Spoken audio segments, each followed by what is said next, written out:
Hey guys, welcome to the channel. My name is BC Henshin. This is the Ninja Groomer Cat Henshin. Hey.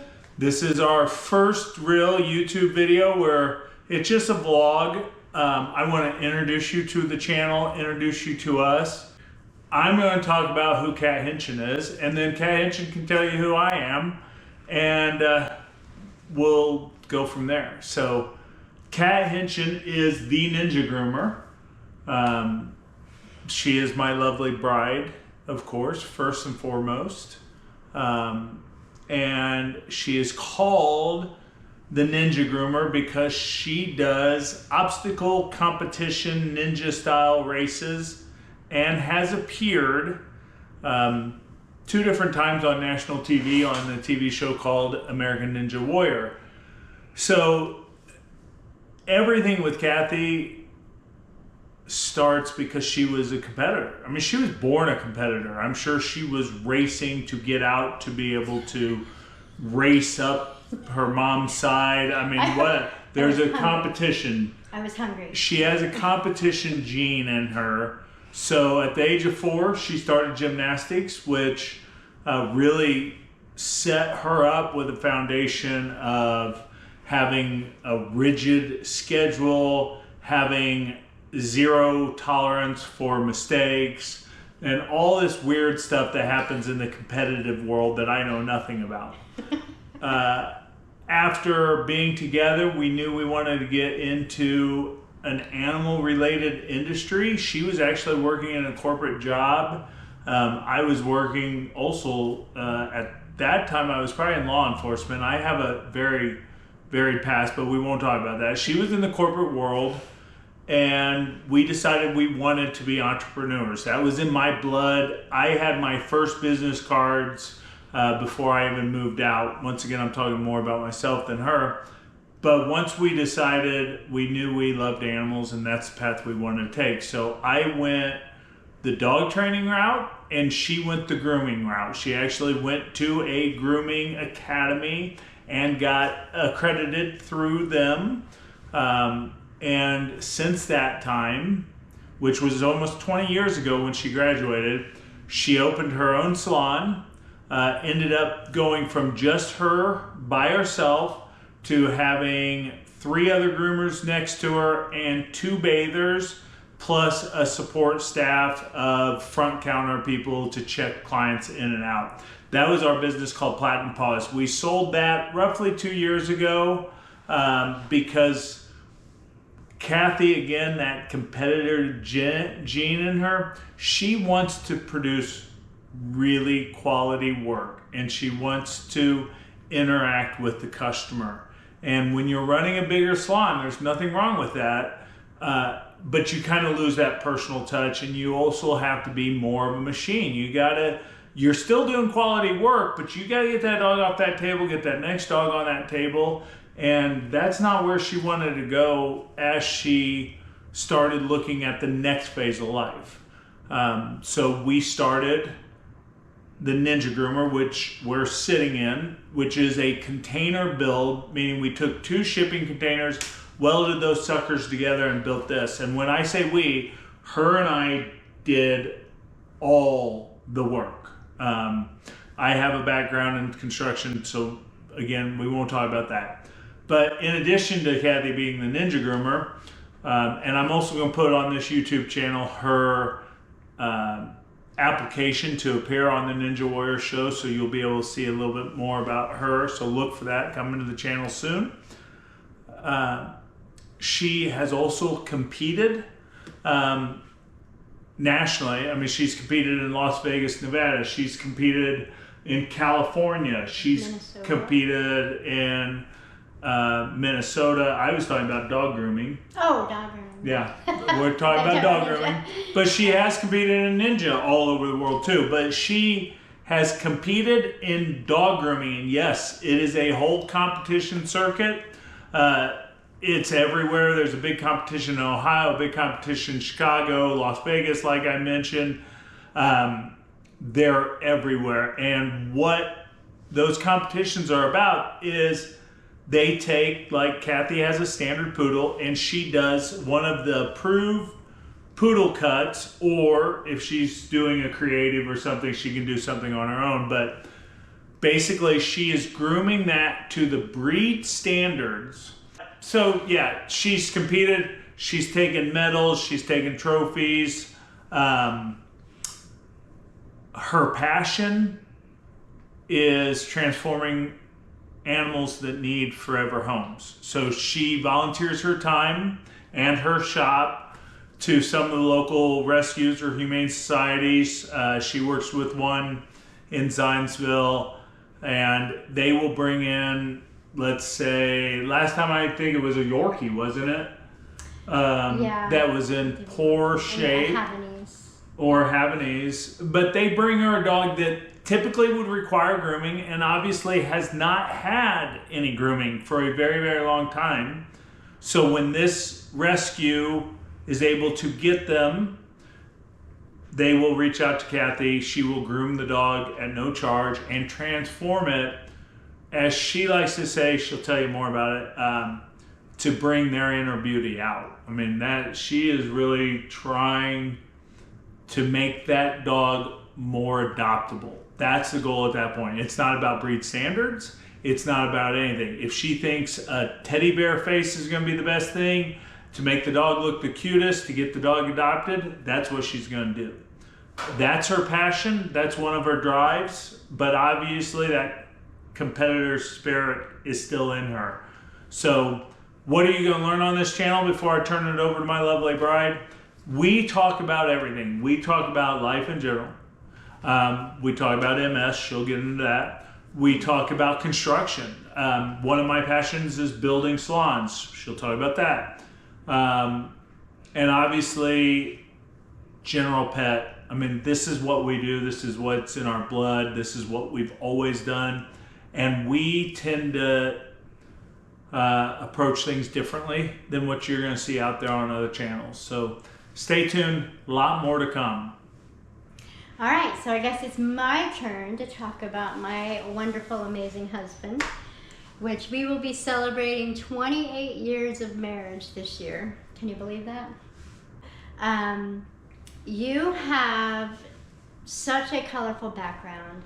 You've done it all. You have a passion for theater. When you were growing up, you worked for different companies to do production shows. You toured with a rock and roll band in your 20s, and you were the production stage manager for a long time. You've also got a construction background. You built an entire building on your own with one other person, I think. And you have this drive and this passion to be an entrepreneur, and to make your own rules and to go your own direction. No matter, you stay true to yourself. You don't look at the world around you and try to conform. And I think that's one of the reasons you're no longer in law enforcement. It's very true fact. Yeah. Very true. So you have such a drive and a passion, and I think that we both know passion will take you further than any education ever will. I mean, of course, I'm supportive of all education. I do continuing education all the time. But I'm just saying the passion and the drive has to be there too. And it is with the both of us. BC has been an advocate for customers in the AFCO world. If you don't know what AFCO stands for, BC will tell you. Maybe. Association of American Feed Control Officials. Right. So if you look on the back of your dog food bag, it's going to say this meets or exceeds AFCO guidelines. So that's where his passion has gone. It has taken him. He's really dove into the nutrition side of the dog food world, the pet food world in general, and his knowledge is so vast and so impressive. He will sit and talk to a client for 3 hours about nutrition. Even if that client is in Florida and we're in Indiana and we don't ever expect them to come and buy something from us, it doesn't care. He will sit there and talk to that client about nutrition and dog food because that's what it is in his heart. That's what his passion is. And a lot of times when people have that passion, you have it in you to give it away. You don't want paid for it necessarily. Obviously we have to make a living, but like I said, passion and drive is something that is in our core, and it has made us who we are and where we are today. BC brought up MS a little bit ago, multiple sclerosis. That was another leading factor and the reason we sold Platinum Paws a couple of years ago. You know, Platinum Paws was such a machine that it was becoming more and more of a single person responsibility onto me as his disease progressed, and I wasn't able to just keep up with that. It was too much. And I didn't want Platinum Paws to crash and burn with me, and I didn't want to crash and burn with Platinum Paws. So we decided, and it was a very tough decision, and it was not an easy decision to make, because we spent 18 years there building it into our own, and our hearts were into that, our blood, sweat, and tears was into that. And we had a lot of investment into the clientele there. You know, we were like a family. That was our family, and it's hard to say goodbye to family. But that's what was best for us at that time. Well, let me interject. I don't like cutting you off too much, but that's one of the tips. If you're a small business owner that's watching this, stumble across it some way. When we started Platinum Paws, we talked about we're going to need to sell Platinum Paws at its peak. What we learned, especially as we were looking to buy an existing salon, they were run down. I mean, and what has happened is a groomer like Kathy will manage it for 30, 40 years and, you know, gets overwhelmed, gets tired, gets other interests, and all of a sudden maintenance and upkeep starts slipping by, your building looks dated, those types of things. So again, for us, yeah, there were a lot of factors. I don't know that we were exactly where we were both planning on selling it at the time, but my MS kind of sped up that process. But if you're a business owner, you know, you need to look at your business every 10 years or so and figure out, you know, where am I at? Because when somebody looks in buying your business, they want to see a good maintained shop with modern facilities, modern equipment, good client base, good reviews. And unfortunately, a lot of small businesses, I don't care the industry, they tend to just run it into the ground, and then when they're ready to retire, they put up a for sale sign, and quite frankly, they don't have anything to sell. So we've done it. We've been in the trenches. Both of us have worked our heinies off, man. My other passion besides pet food is constructing grooming salons. Yes. And I was lucky enough to be able to design and build this one from the scratch, literally up. And then the one that we had previously, I built that one. Pretty much, I had a couple helpers, not many. When we expanded into a new thing, we had to cut the floors up, get electric in the floor, blah, blah, blah. So I'm also passionate about building equipment, like vacuum assisted clippers and vacuum assisted devices for cleaning salons. And we'll get into all that in the future. Mm-hmm. Yeah, if you go to, I think it's one of the very first video, it is the very first video I posted on our channel, and it's a conglomeration of hundreds of hours of the construction work that went into this current salon, which is on our property at our farm in Boone County, Indiana.